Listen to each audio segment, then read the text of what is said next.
नमस्कार, Ashwini Rana, founder voice of banking. आज शनिवार है, रात के 8 बज चुके हैं और बैंकिंग की बात का आज 48वां एपिसोड है। तो शुरू करते हैं आज बैंकिंग की बात का ये एपिसोड।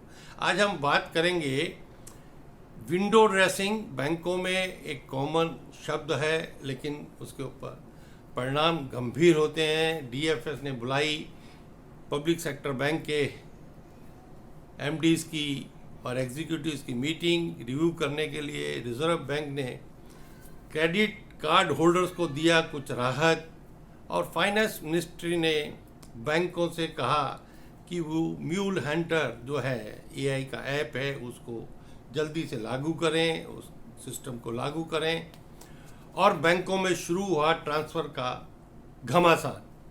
तो शुरू करते हैं। सबसे पहले विंडो ड्रेसिंग। विंडो ड्रेसिंग से जनरली ये होता है कि भाई दुकान के बाहर जो शोकेस लगा है, लेकिन नहीं, बैंकों में विंडो ड्रेसिंग का मतलब है कि क्लोजिंग से पहले 31 मार्च से पहले बैंक अपने अपने टारगेट्स को पूरा करने के लिए, अचीव करने के लिए, दिखाने के लिए वो कुछ ना कुछ इस प्रकार का आर्टिफिशियल ट्रांसफर्स करते रहते हैं कि वो अपने जो लोन के ग्राहक हैं उनसे कहते हैं कि आप अपनी लिमिट पूरी जो है अवेल कर लीजिए। अवेल करने के बाद वो उनके सेविंग के खातों में डलवा देते हैं या उसकी एफडी बनवा देते हैं। और जैसे ही 31 मार्च होता है, अप्रैल के अंदर वो वापस उस खाते में चला जाता है, यानी लोन में, ओडी में क्रेडिट चला जाता है। एफडी, कासा, जो कुछ भी आर्टिफिशियल मैनिपुलेट होता है सब वो नीचे आ जाते हैं। ऐसी ही घटना यूनियन बैंक के अंदर हुई और सभी बैंकों में होती है, लेकिन यूनियन बैंक के सीनियर ऑफिसर ने उसकी जो कंप्लेंट है रिजर्व बैंक को की। लगभग 31,000 करोड़ का विंडो ड्रेसिंग उनके अनुसार कासा के अंदर की गई 31 मार्च से पहले। अप्रैल में वो जो कासा का फिगर है वो कम हो गया। अब ये बड़ा अजीब लगता है कि भाई हर साल क्लोजिंग पे बैंक ऐसे करते हैं, लेकिन रिजर्व बैंक का ऑडिटर उसको क्यों नहीं भाप पाते, या भापते हैं तो क्यों उसको इग्नोर किया जाता है, या बाकी भी ऑडिट होते हैं या सारी स्टेटमेंट रिजल्ट्स जो हैं फाइनेंस मिनिस्ट्री के पास भी जाते हैं, वो इस बात को क्यों नहीं देखते कि आर्टिफिशियल जो है इस प्रकार की ग्रोथ दिखाना वो क्या उचित है। सरकार को इसको सोचना चाहिए, फाइनेंस मिनिस्ट्री को सोचना चाहिए, और उसके लिए वो बैंक करते तो करते हैं, अधिकारियों पर भी, ब्रांच मैनेजर्स पर, एग्जीक्यूटिव पर दबाव रहता है कि आप करिए करिए करिए। और कहीं कोई बात सामने आ जाए तो नीचे वाले जो अधिकारी हैं उनको लपेट लिया जाता है, उनके अगेंस्ट कार्रवाई होती है कि आपने ये विंडो ड्रेसिंग क्यों की।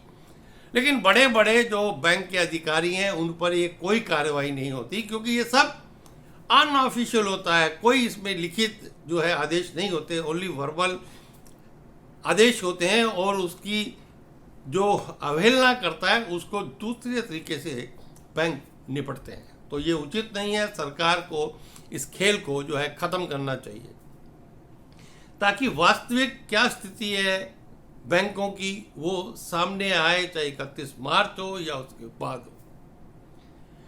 अब हर बार क्लोजिंग के बाद डीएफएस जो है रिव्यू मीटिंग बुलाता है बैंकों की। इस बार भी उसने बुलाई सारे बैंकों के एग्जीक्यूटिव्स को, एमडी को, और उसके ऊपर मीटिंग में फोकस था कि जन धन खाते, मुद्रा लोन, स्वनिधि खाते, विश्वकर्मा लोन, यानी जितनी स्कीमें हैं सरकार की, बैंक इनको जो है एग्रेसिवली फाइनेंस करें, इनको खाते खोलें, अनबैंक जो एरिया है वो ब्रांचेस खोलें। यानी हर बार एक नया टारगेट, नया टारगेट, नया टारगेट सरकार की तरफ से भी बैंकों के ऊपर, ताकि सरकार की ये योजनाएं हैं ये लागू हों। अच्छी है योजनाएं, लोगों को फाइनेंशियल असिस्टेंट, फाइनेंशियल इंक्लूजन के लिए हैं, लेकिन बैंक के जो टॉप एग्जीक्यूटिव है वहाँ से आदेश मिलने के बाद वो उसको नीचे जो तक ले जाने के लिए उसके ऊपर दबाव बनना शुरू होता है, और दबाव के कारण कई बार जो है इस तरह की प्रैक्टिसेस हो जाती हैं कि जो बैंकिंग के अंदर उचित नहीं है। तो डीएफएस जहां इनको इम्प्लीमेंट करने की बात करती है वहीं इनका फॉलो और प्रॉपरली फॉलो, ना कि आर्टिफिशियल फॉलो, ये भी ध्यान डीएफएस को देने की ज़रूरत है। रिजर्व बैंक ने क्रेडिट कार्ड होल्डर्स को एक बहुत बड़ी राहत दी है। अभी तक क्या होता था, क्रेडिट कार्ड का आपका जो ड्यू डेट है उसमें अगर आपने पेमेंट नहीं की क्रेडिट कार्ड की जो ड्यू है, तो आपको वहीं से पेनल्टी लगनी शुरू होती थी, यानी जो ओवर ड्यू इंटरेस्ट है, पेनल्टी है, उस डेट से लग जाती थी। लेकिन अभी रिजर्व बैंक ने कहा है कि 3 दिन का ग्रेस पीरियड दिया जाएगा, यानी 3 दिन बाद भी आप उसकी ड्यू जो पेमेंट है आपकी वो कर सकते हैं। तो ये क्रेडिट कार्ड के जो ग्राहक हैं उनके लिए 3 दिन की और राहत है। और उसके साथ उन्होंने कहा है कि जो पेनल्टी है वो सिर्फ आउटस्टैंडिंग अमाउंट पर होनी चाहिए, पूरे के ऊपर नहीं। तो एक क्रेडिट कार्ड होल्डर्स को, उनके खाता धारकों को एक बहुत बड़ी राहत रिजर्व बैंक ने दी है। लेकिन उम्मीद है कि भाई ड्यू डेट का इंतजार और 3 दिन का ग्रेस का इंतजार ना करके क्रेडिट कार्ड होल्डर जो है वो उससे पहले ही कोशिश करेंगे कि अपनी जो पेमेंट है, जो ड्यू पे अमाउंट है उसको दें, क्योंकि 3 दिन ग्रेस में कई बार कोई छुट्टी आ गई या आपके पास ध्यान नहीं रहा और फिर आपको पेनल्टी लग गई, तो इससे अच्छा है उस ड्यू डेट को ही आप पेमेंट करने की कोशिश करें, ग्रेस पीरियड को अवेल इमरजेंसी में करें तो उचित रहेगा। अभी फाइनेंस मिनिस्ट्री ने एक और मीटिंग बुलाई और बैंकों से कहा है कि बैंकों में हो रहे फ्रॉड जो हैं उनको डिटेक्ट करने के लिए जो म्यूल ट्रैकर है, जो एआई के साथ रिजर्व बैंक ने उसको बनाया है, उसको इम्प्रूव किया है, ताकि रियल टाइम में वो ट्रैक कर सके कि इस तरह की जो ट्रांजैक्शंस हैं वो कब हो रही है, कहाँ हो रही है, कौन से खाते में हो रही है, ताकि फ्रॉड्स को बचाया जा सके। क्योंकि फ्रॉड होने के बाद जो पैसा है वो एक खाते से दूसरे तीसरे ऐसे चेन के रूप में चलता रहता है।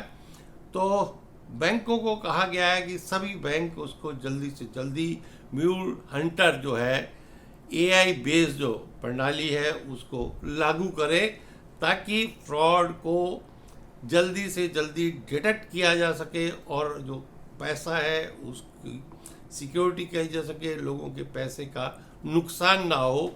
तो देखते हैं बैंक कितनी तेज़ी से इस म्यूल हंटर एआई प्रणाली को अपनाते हैं और ग्राहकों को जो है उनके पैसे की सुरक्षा प्रदान करते हैं। अब जब ये मौसम आता है अप्रैल, मई, जून, बैंकों में एक और बहुत बड़ा दौड़ शुरू हो जाती है। वो दौड़ होती है पहले तो प्रमोशंस की, प्रमोशन होने के बाद होता है ट्रांसफ़र का महायुद्ध। अब ट्रांसफ़र इतनी बड़ी बैंकिंग इंडस्ट्री में लार्ज स्केल पर ट्रांसफ़र होते हैं। हर बैंक जो है वो चाहे क्लरिकल का है, ऑफिसर का है, मैनेजर, स्केल 3, स्केल 4, सब स्केल में ट्रांसफ़र होते हैं। 3 साल के बाद ट्रांसफ़र होना है, अच्छी बात है, ट्रांसफ़र होना चाहिए। लेकिन ट्रांसफ़र कैसे होता है कि नॉर्थ से साउथ भेजा जाता है, चाहे ऑफिसर हो, मैनेजर हो, पूर्व से पश्चिम, पश्चिम से पूर्व, यानी पूरे देश में इस प्रकार से ट्रांसफ़र की जाती हैं। ऐसे ट्रांसफ़र्स में जो बैंक के ऊपर फाइनेंशियल बर्डन आता है वो तो आता ही है। बैंक को जो पेमेंट करनी पड़ती है, कॉस्ट बेयर करनी पड़ती है, यानी जिस कर्मचारी अधिकारी का ट्रांसफ़र हुआ है उसको वहाँ पर सारा अपना सामान ले जाने का, उसको फैमिली शिफ्ट करने का, वो खर्चा तो बैंक करता है। बैंकों में वहाँ पर उसको एकोमोडेशन भी जो है वो देगा, लेकिन बैंकों के पास अपनी एकोमोडेशन नहीं है। तो जहाँ बैंक खर्चा करता है उससे ज़्यादा खर्चा उस अधिकारी का या कर्मचारी का होता है, क्योंकि वो एक स्थान से दूसरे जगह जाता है। उसके अगर बच्चे स्कूल में पढ़ने वाले हैं तो वो स्कूल वहाँ से छुड़वा कर वहाँ साथ ले जाएगा। नए स्कूल में एडमिशन होगी, स्कूल की एडमिशन हम समझते हैं कि किस प्रकार से कॉस्टली है, पहले तो होता नहीं, होता है तो किस प्रकार से उसके ऊपर पैसा देकर एडमिशन करवाना पड़ता है, फिर नई बुक्स का जो है वो बर्डन होता है, नया कल्चर बच्चों को, नए सब्जेक्ट, यानी हर 3 साल बाद जो पढ़ने वाले बच्चे हैं वो इधर से उधर भटकते रहते हैं। उनका जो कल्चर है वो भी जगह जगह का चेंज होता है।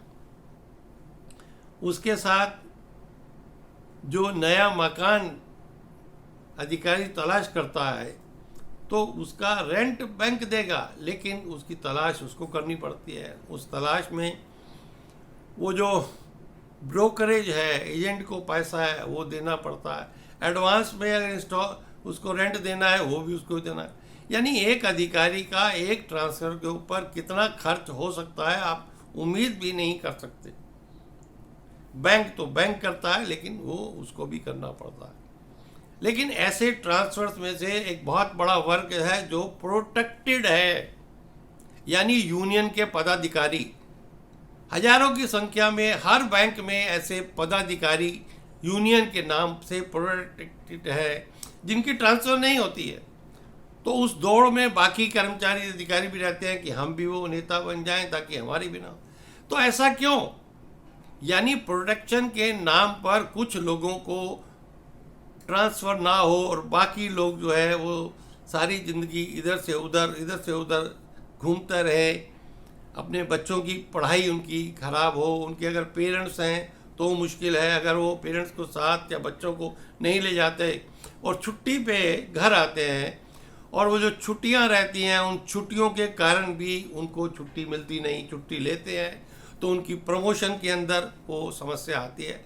तो ये ट्रांसफ़र पॉलिसी ट्रांसपेरेंट हो, सरकार सोचे, बैंक सोचे और यूनियन के नाम पर प्रोटेक्शन ना हो, ताकि हर कर्मचारी अपने आप को प्रोटेक्टेड महसूस करे। वीडियो अच्छी लगी हो तो कृपया लाइक करें, शेयर करें, चैनल को भी सब्सक्राइब करें, तो मुझे भी और उत्साह मिलेगा कि मैं भी इस प्रकार से आपके सामने बहुत सारे बैंकिंग के मुद्दे लेकर आता रहूं। मिलेंगे अगले शनिवार रात 8 बजे बैंकिंग की बात मेरे साथ के एपिसोड में। तब तक के लिए नमस्कार।